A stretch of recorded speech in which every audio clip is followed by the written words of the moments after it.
kugira ngo bagirire neza, kugira ngo ngire ibyo ndema muri mwe.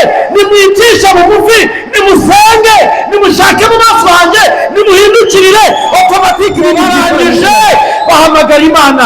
14 na 15 ngo maze umwuka w'Imana abonye mu ijuru, babonye ko Yehoshafati yaciye bugufi, umwuka w'Imana aramanuka.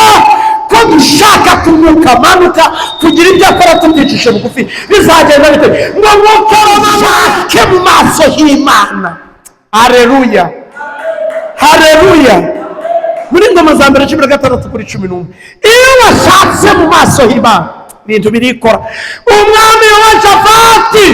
This turashima Imana kuri uyu munsi wa gatanu turi imbere yayo. Mwe mwese mwagize mu nzu y'Imana, gusuzuye uburyo n'umukozi w'ubwenge urakunzwe, kandi mwese kaze mu nzu y'Imana. Urakoze. Intego yacu nta yindi ni uko ari ukurusha gusenga dushaka mu maso y'Imana. Reka uri mugoroba turi kumwe na Pastor Turayisaba Anastase uratuganiriza ijambo ry'Imana. Reka tumwakire mu izina rya Yesu kugira ngo tudatinze kwereka iminota yacu muri mikeya atambuka azatuganiriza ijambo ry'Imana. Yesu ashimwe. Imana ishimwe kubw'uyu mugoroba Imana duhaye kugira ngo tuganire ijambo ry'Imana. Kandi ndashima Imana kuko nagiriwe umugisha wo kuza hano kuvuga ijambo ry'Imana. Nshimiye abashumba, nshimiye wabigizemo uruhare wese. Mwarakoze, Imana ibahe umugisha cyane kandi ndanezerewe cyane.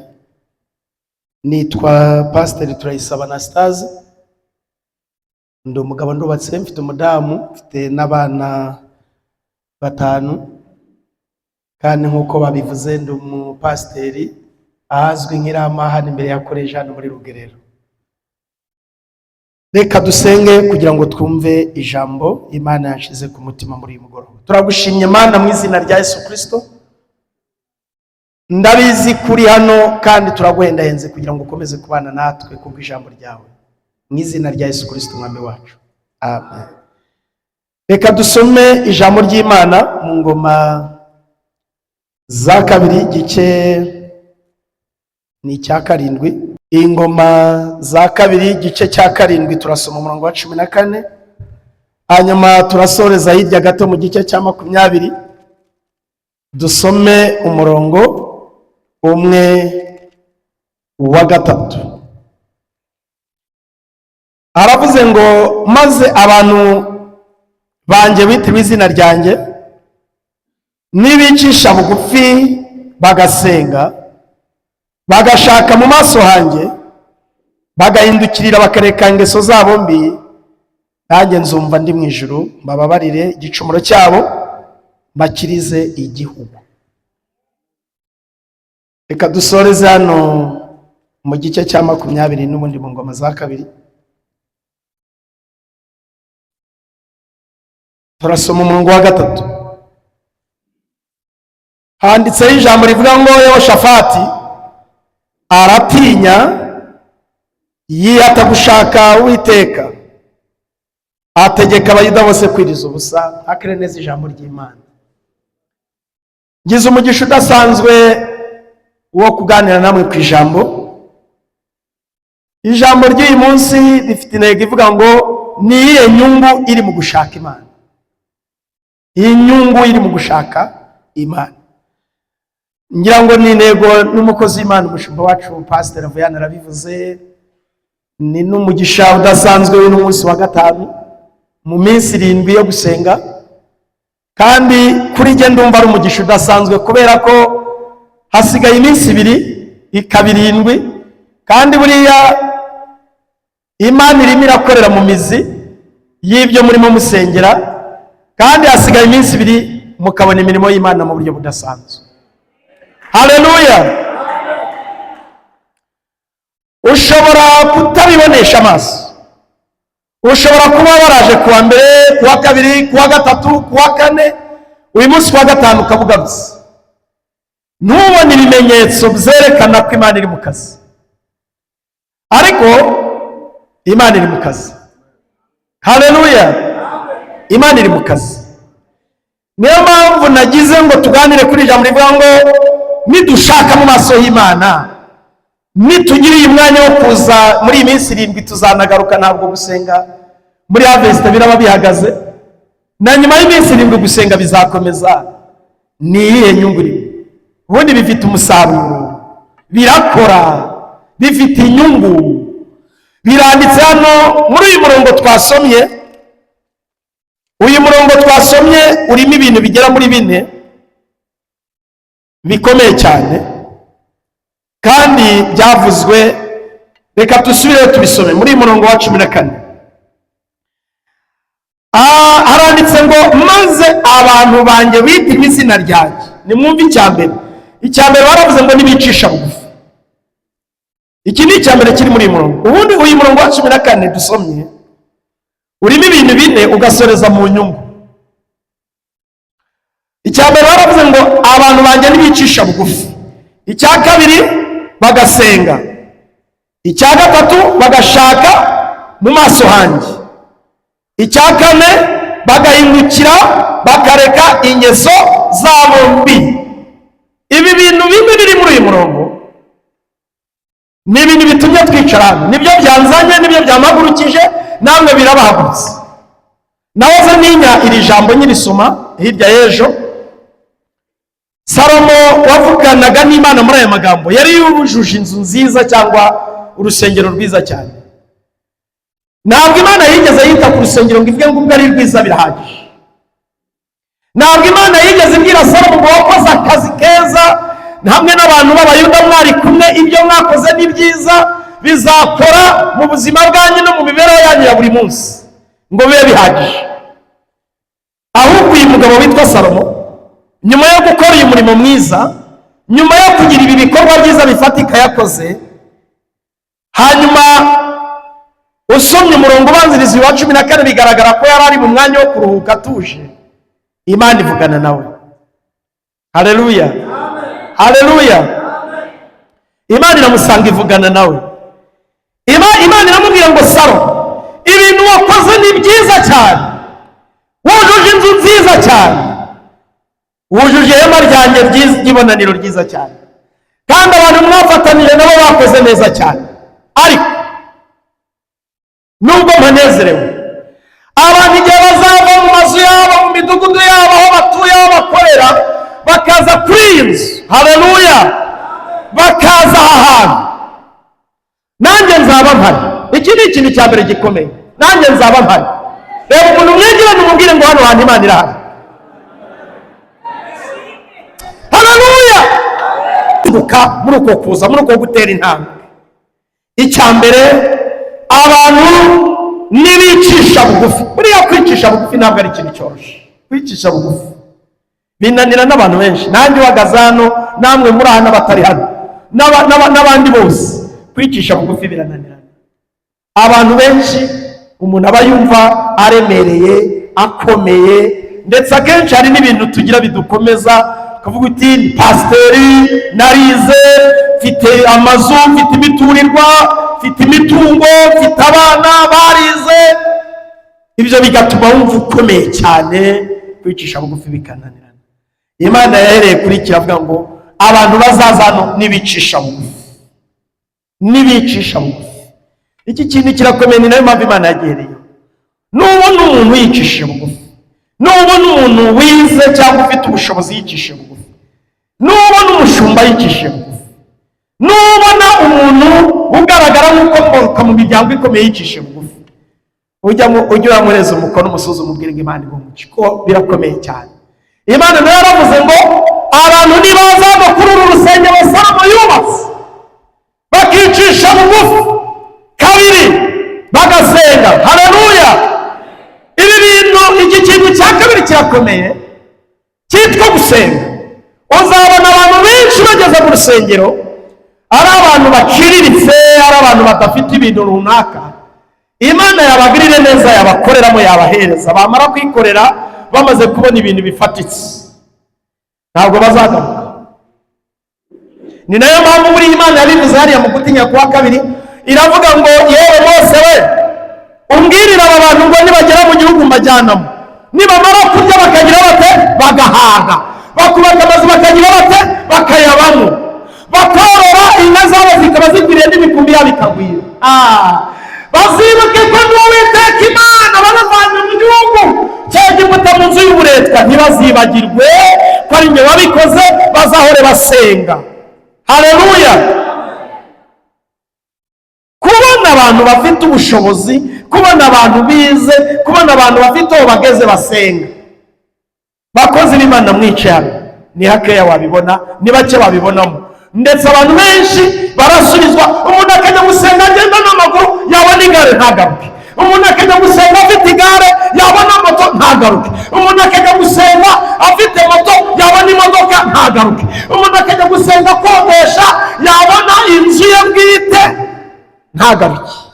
Umuntu akajya gusenga ari kuvuga n'uwambaye nagura na biswi y'abana tukayijya tukarenzaho amazi, yabona ibyo kurya ntagaruke.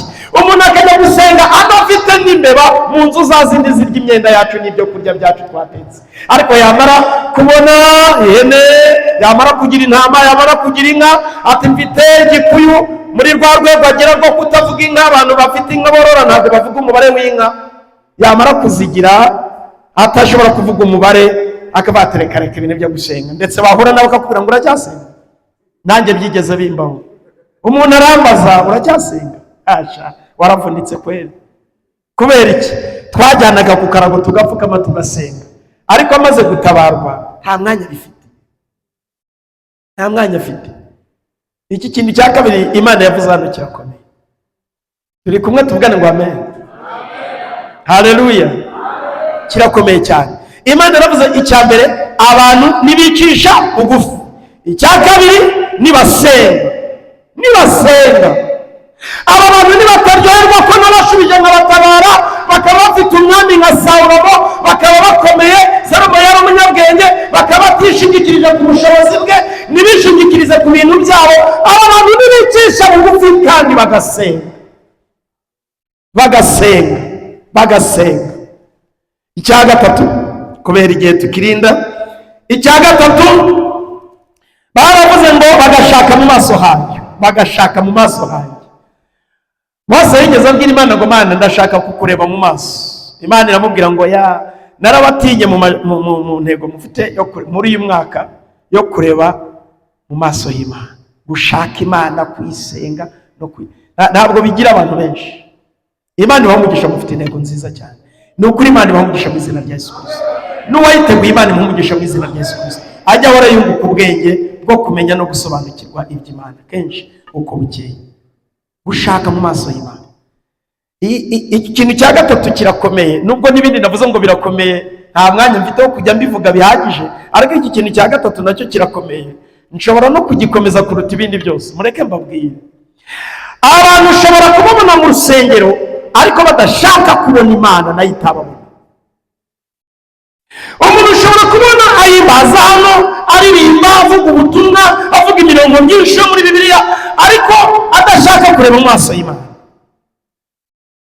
Niki gitumye Mose wavuganye n'Imana avuze ngo Mana, ndashaka kureba mu maso yawe, ndashaka kukureba. Mose wavuye hariya mu rufunzo, Mose wageze mu buzima bukomeye, akabonana n'Imana ku musozi umuriro uri kwaka, nta wundi wigeze abibona. Mose wavuganye n'Imana akayibwira ngo Mana, najya kwa Farawo kandi bavugana, ariko ageze imbere aravuga ngo ntabwo biriya bihagije, ndashaka kureba Imana. Haleluya. Muhora mufite inyota yo kureba Imana. Kureba Imana ni iby'agaciro. Ndaje mbivuge ningera ku cya kane. Haleluya. Kureba Imana ni iby'agaciro. Imana yaravuze abantu nibicisha bugufi. Kabiri, abantu nibasenga. Gatatu, abantu nibashaka kureba mu maso yanjye. Umuntu ashobora kuza mu minsi 7 pastor bashumba mwicaye hano n'abakozi b'Imana, badashaka kureba mu maso y'Imana, bashaka kwirebera abaririmbyi, bashaka kwirebera abahimbaje. Nibyo mu pastor uraza akatubwiriza, uriya yabwirije nabi, bariya baririmbye nabi, ashaka kureba uko intebe ziteye niba zimeze neza, ashaka kureba urusengero rwabo niba rumeze neza, ariko ubundi kuri Harvest bite, ashaka kuza nyine no kumara. Ariko wa mugani ubwo bavuze ngo nugutangira saa 10 kugera saa 12, n'ubundi ndi mu muhanda ntacyo ndi gukora, ariko waba agiyeyo areba ko umwanya wanjye ntawupfusha ubusa. Reka mbenyeyo nabuze ahandi njya, reka njyeyo. Bashaka kureba mu maso hanjye,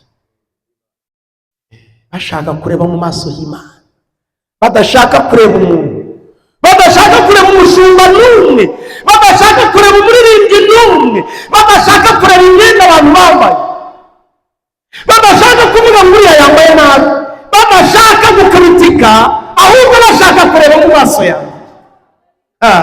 Iki kintu kirakomeye bakozi b'Imana mwicana, iki kirakomeye. Iki wakivugaho cyonyine yakivuga umunsi wose. Abantu benshi ngira ngo hari abantu bajya mu isoko, nano hirya amahokorera hari nandi twagiye tujya mu isoko, natwe no mu giturage twajyaga benshi. Hanyuma ukavuga uti uyu munsi reka njye kugura wenda ibirayi, wagerayo bakakwereka ati dore, ugakomeza kureba ngo ibi ni bibi, undi akaza akabigura. Wagera kuri ibi ngibi ngo harimo ibitoya, undi akaza akagira gute akabigura. Wagera kuri ibi ngo ibi ngo ntabwo ngo bimeze neza, undi akaza akagira gute, ngiye byambayeho n'iwacu na mama. Hanyuma wasubira inyuma ugasanga bagize bate, ugahugira mu kureba nureba icy'ingenzi cyakujyanye ko waje kugura ibirayi. Bene da, Imana yaravuze ngo icya gatatu abantu bazagera kuri uru rusengero nibicisha bugufi bagasenga bakareba mu maso hanjye. Haleluya! Bataje kureba abandi bantu. Nigeze nzana mu iteraniro rimwe, twari ahantu muri Rurindo, hanyuma turimo dusenga Imana, nuko turabaza se we waje gukora iki musore, waje gukora iki? Ati nyuze hano numva bishushe, ndinjira nza kwiyumvira ibyo bintu bishushe, ibintu by'umuziki bishushe nyine, buriya na ahantu nyine bishushe. Waje kureba ibintu bishushe, ibintu by'ibyuma bari kubita ingoma hariya za durumu, bagashyira amazembe y'ingoma bakazamura, bazamuye aravuga ati ko biri kose n'ingeramo, nabyo biravamo, nabyo ni byiza, ariko ntabwo ari byo by'ingenzi. Murahari muvuge ngo amen? Muri kumwe, turi kumwe namwe ngo muvuge ngo amen? Bashaka mu maso yanjye, kanihute natinda. Hanyuma tugeze ku cya kangahe? Tugeze ku cya kane. Icya kane kiravuga ngo bagahindukirira bakareka ingeso zabo mbi. Nagiye mvuga ngo buri kintu gikomeye kuruta ikindi, cyo kirabirenze. Buri kintu kirakomeye. Ibi bintu bine biri muri uyu murongo, turi mu murongo wa 14 wo muri Ngoma ya kabiri igice cya 7 umurongo wa 14. Iki kintu cya kane kiri muri uyu murongo gikomeye kuruta ukuntu ndimo mbyumva, kuko ndumva kiri no kurusha, kindusha ibiremere, kiri kundusha uburemere. Ndabona abantu bafite Bibiliya, nimugisoma, nimugera no mu rugo muze gusoma, nimugera ahantu mwongere muhasoma cyane, nimwumve ukuntu havuze. Nyuma yo kwicisha bugufi, nyuma yo gusenga, nyuma yo gushaka mu maso hanjye, bagahindukira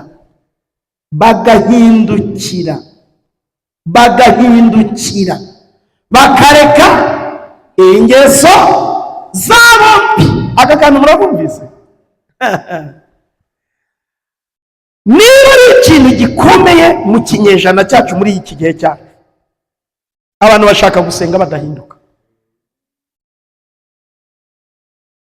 Murambabarira mwihangane mbivuga uko numva umwuka mpata kubivuga. Abantu bashaka kuririmba badahinduka.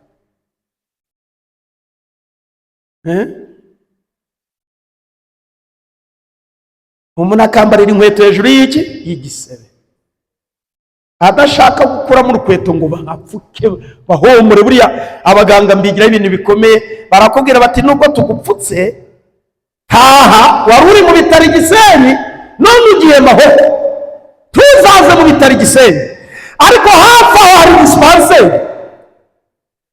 Ejo uzajya kwipfukisha, n'ejo bundi uzagende, nawe ukenda kugeza igihe uzagirira gute, uzakira.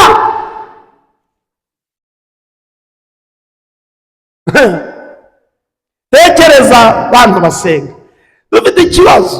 Umuntu aba ari umujura, hanyuma babwiriza ubutumwa bwiza kuri hari igihe tuvuga ubutumwa kuri telefone, hariya mu makonseri, umuntu akamurarika akamuzana, yagera mu materaniro ati ndumvira itorero ndikunze mbaye waryo, akajya asanga pasiteri ati uko biri kose ndumva nkwiriye no kubatizwa mu muriro mwinshi, kandi ari mu muriro mwinshi cyane.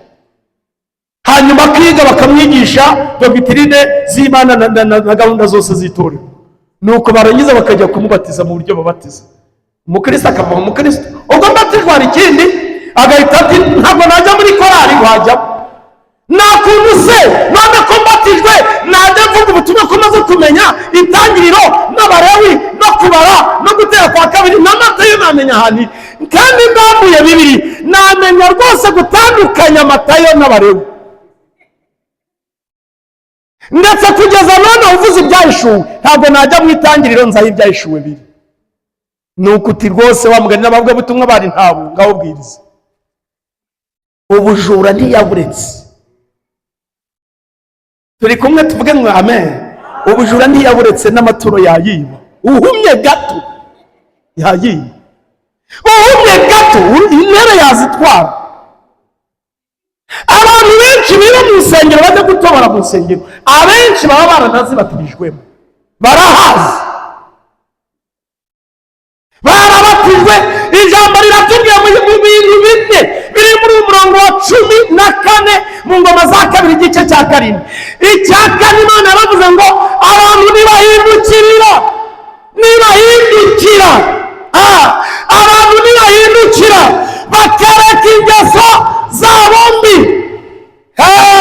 Abantu bashobora kuza bakabatizwa ariko ingeso bakayigendana, ingeso bakayicenyereraho, ingeso bakayigumana, umuntu akaririmbana ingeso, umuntu akavugana ubutumwa ingeso zisha abantu basenga barazigendana, ni nabyo bitukisha izina ry'Uwiteka hanze. Si uko abapasiteri batababatije, barababatije, baratubatije, twarababatije, barabatije mu izina ry'Imana Data twese n'Umwana n'Umwuka Wera, nk'uko biri muri mu butumwa bwiza bwa Matayo. Barabatizwa ati ko nagiye mu mazi babajyanamo n'ukuri kw'Imana, akibiza umutwe ibyaha akabigarukana. Ati urumva ntabwo ikineye. Yuda yajyanye igisu ari kumwe na Yesu, Yesu abimenya akibikuye, baje kumufata abona Yuda afashe Petero afashe igisu, aba arakibikuye. Ati mwebwe muje gufata Yesu? Ati nge ndi Petero, igisu narakigendanye. Hari korari y'ahantu bigeze kujya kuririmba, habamo umuntu ufite inzika ya mugenzi we, akamushakira mu makaritsiye akamubura. Hanyuma arangiza aravuga ati umunsi tuzajya muri korari nzajyana igisu, igihe bazaba basenze bahumye nzakibikura. Perezida wa korari akanduka, amaraso yari kuva. Igihe bagiye kurepeta, bari kurepeta, perezida ati dusenge kugira ngo dutangire repetisiyo. Barahuma, undi nawe abikura igisu, habamo umuririmbyi uri kureba. Ati perezida we, bose barakamuka bati yabaye iki? Basanga umuntu afashe igisu muri korari mu rusengero. Bibiliya iravuze icya kane ngo bagahindukira. Umuntu ushobora kumubona n'imirongo myinshi, ati uyu wamugira mwarimu, uyu wamugira pasiteri, uyu wamuhereza bariya abantu akababwiriza. Azababwiriza iki ingeso akizifite? Niyo mpamvu uzumva ngo umupasiteri ni umupasiteri arasamana. Si igitangaza, ntabwo ari igitangaza ko umuririmbyi ashobora gusamana na bagenzi be muri korari. Ntabwo yahindukiye. Ariko niba mushaka inyungu zifatika, ita kuri iki kintu cya kane.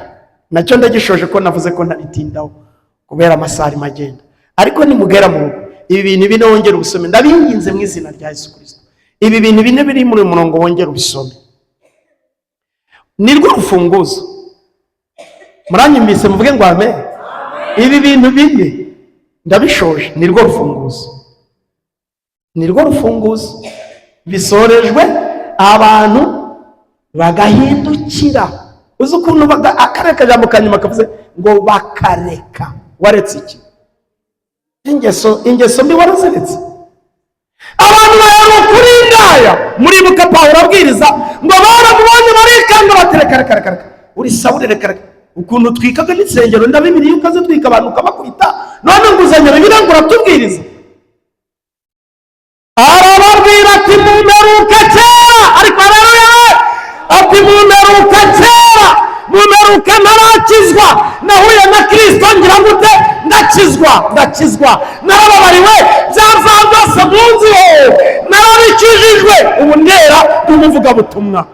Abantu ko baguheruka wiba ukaba warageze muri korali, warahindukiye wicisha bugufi, ubu urasenga, urejejwe, cyangwa nturahindukira uracyari iriya. Iyo dusohotse mu rusengero ujyahe?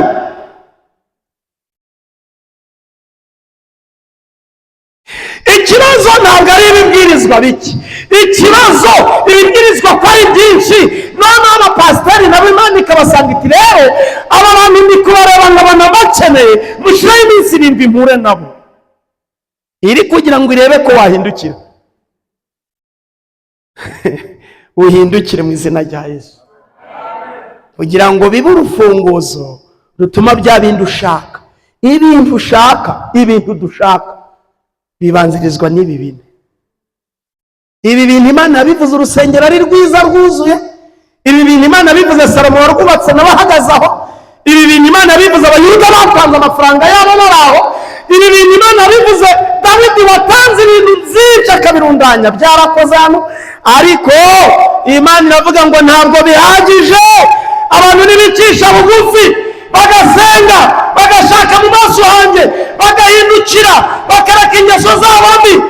Umva ukuntu ariko haleluya, aravuga ngo nanjye nzumva ndi mu ijuru. Ibi bintu niyo twabihagaze neza, tumera nk'abantu bakoze ku ijuru. Haleluya. Hari umuntu wavuze ngo iyo umuntu akoze hasi ngo abanyibukije ibuye. Ibi bintu bine umuntu yabikoze neza atuma Imana ikora.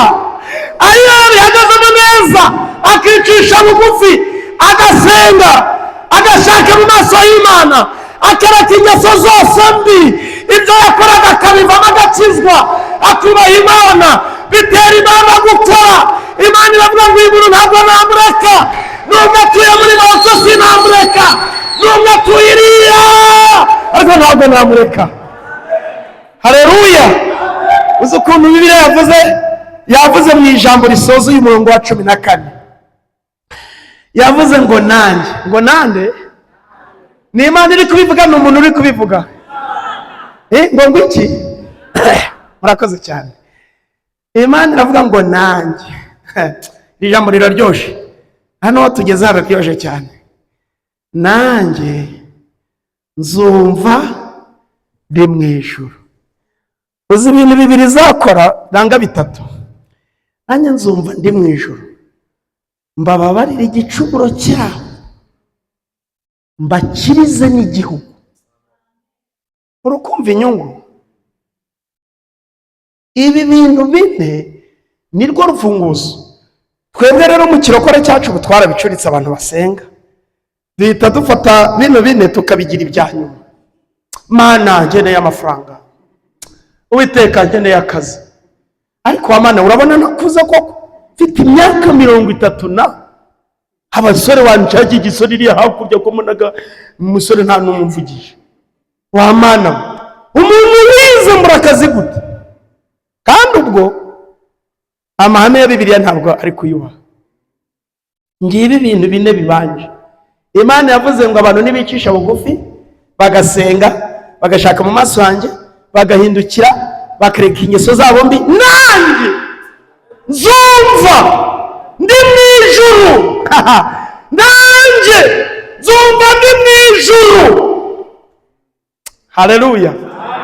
Ninangiza kumva gusa, ndeke kumva gusa. Kintu nkundira Imana ntabwo yumva gusa. Nimara kumva nzabababarira ibicumuro byabo. Bibiliya ngo irwara ibicumuro byabo bikagira gute? Bigatwikirwa. Nzabababarira ibicumuro byabo, mbakirize n'igihugu. Haleluya. bashaka Imana ishobora kudukiza igakiza n'igihugu cyacu. Aha rero mbonamo ko dufite umwenda ku gihugu cyacu. Ntabwo dukwiriye kuba tuvuga ngo Mana rinda u Rwanda. Dukwiriye kuba hari ibintu twuzuza. Imana yo diregiti ni otomatike.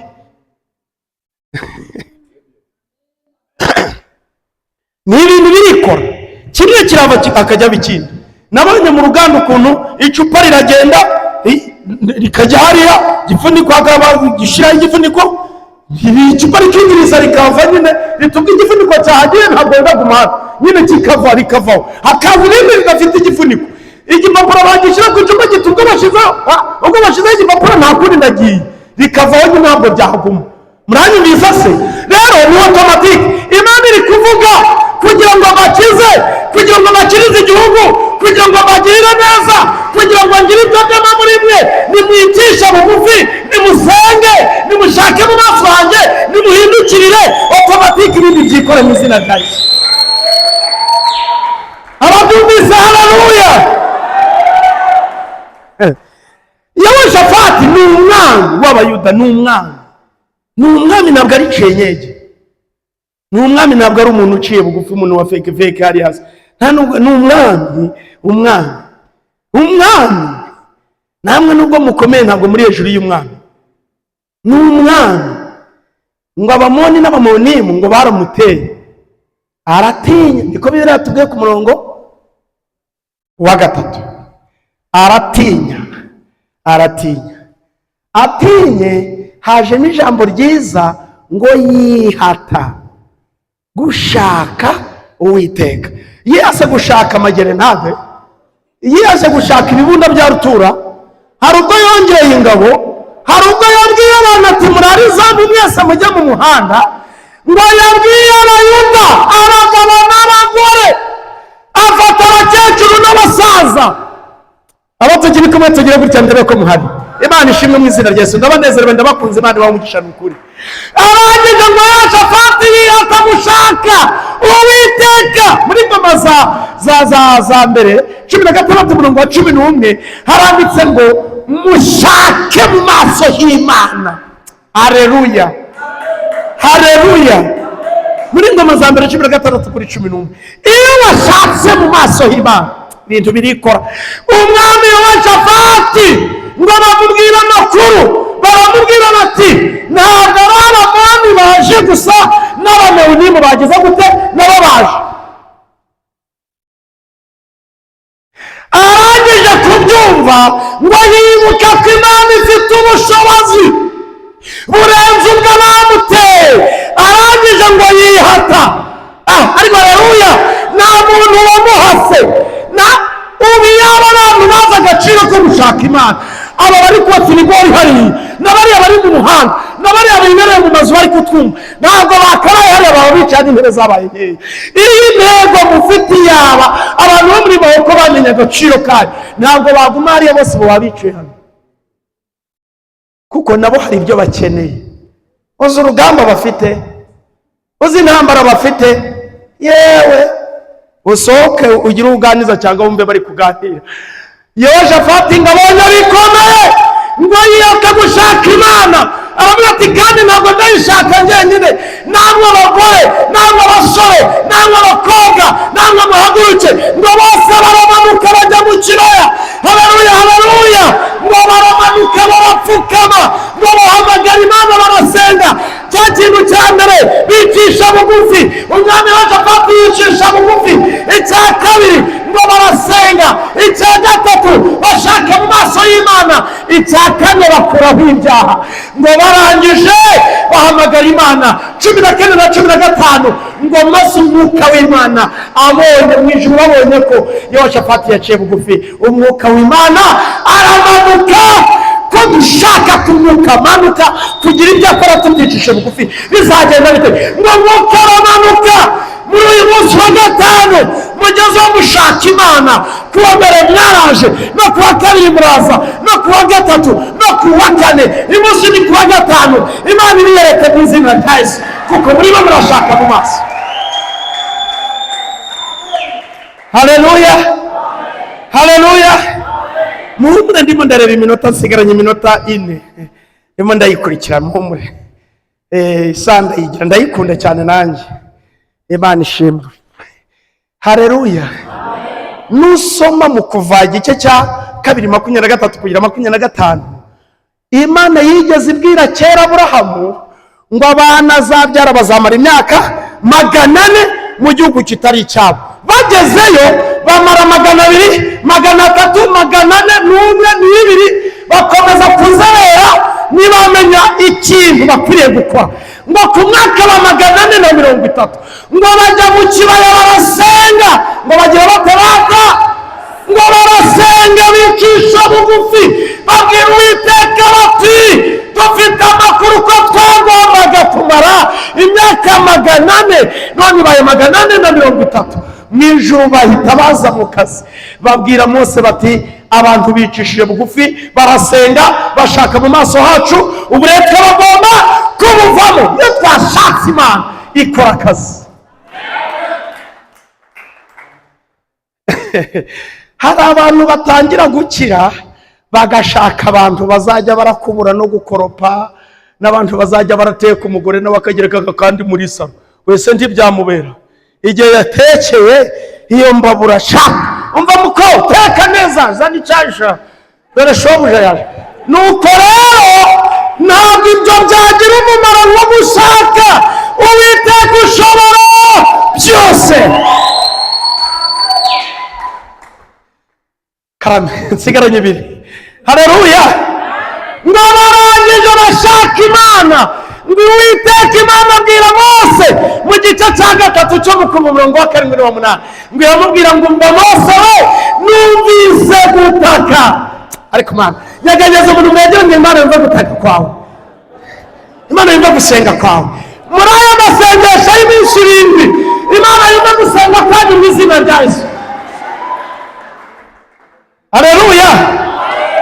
Iramubwira yewe Mose numvise gutaka kw'Abayisiraheli batakishwa n'Abanyegiputa, baciye bugufi, basenze, bihanye, rwose babikoze. None rero ngwino ngutume ujye kwa Farawo. Aba bantu ntabwo bantakira ngo mbareke. Ugira ngo iminsi 7 irarangira gutyo? Oya, mu bantu bakunda iminsi 7 nanjye mbamo. Haleluya. Nzi inyungu y'amasengesho y'iminsi 7, ndabizi cyane. Haleluya. Haleluya. Nzi inyungu yo gusenga iminsi 7, ntabwo ari igipindi, ndabizi. Nabaye mwarimu muri 2 kuri 15 z'ukwezi kwa 5. Ndabizi rero. Niboye amatorero 9, nayoboye ahantu 9 aho ndi nahacu. Ndabizi rero nagiye ngira abantu nkabwira ati dukore twiherere gutya kirindwi. Ntacyo turaza twariye nti muzaza mwari yizakora. Ubundi nti muzajya murajya nimugoroba. Ariko nabonye imirimo y'Imana kuko aba bantu barasenze.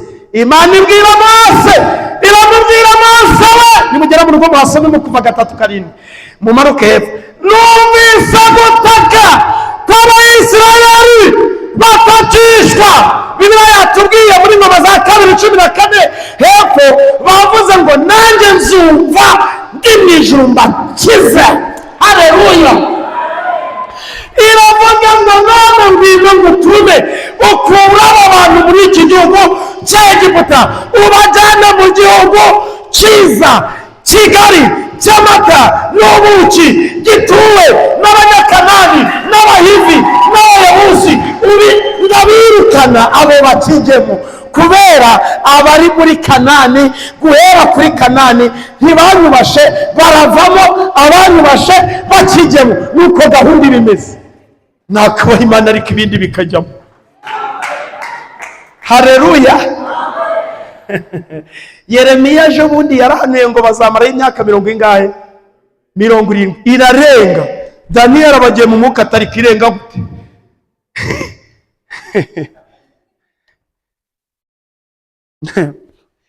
Ndashoje mwakoze. Ariko Daniyeli yaravuze ngo irenga gute?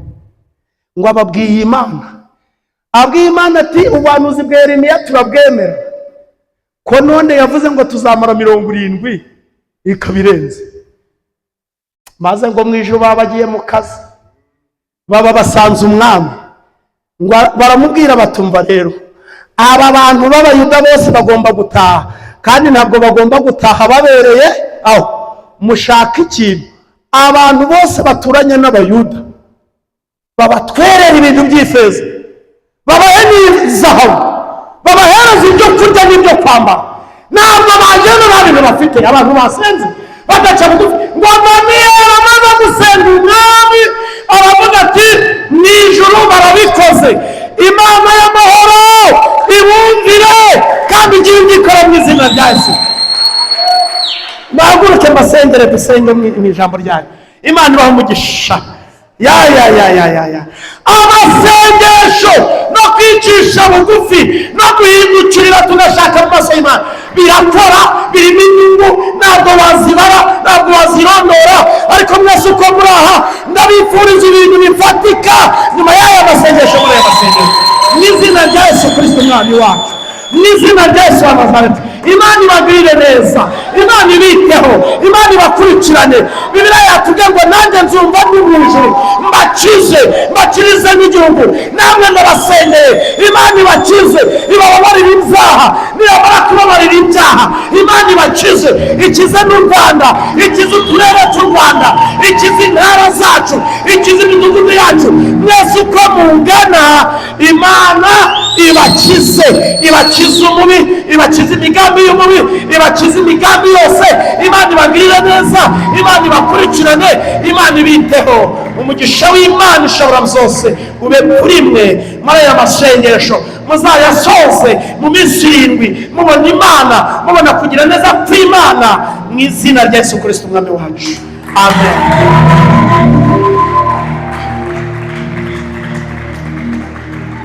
This is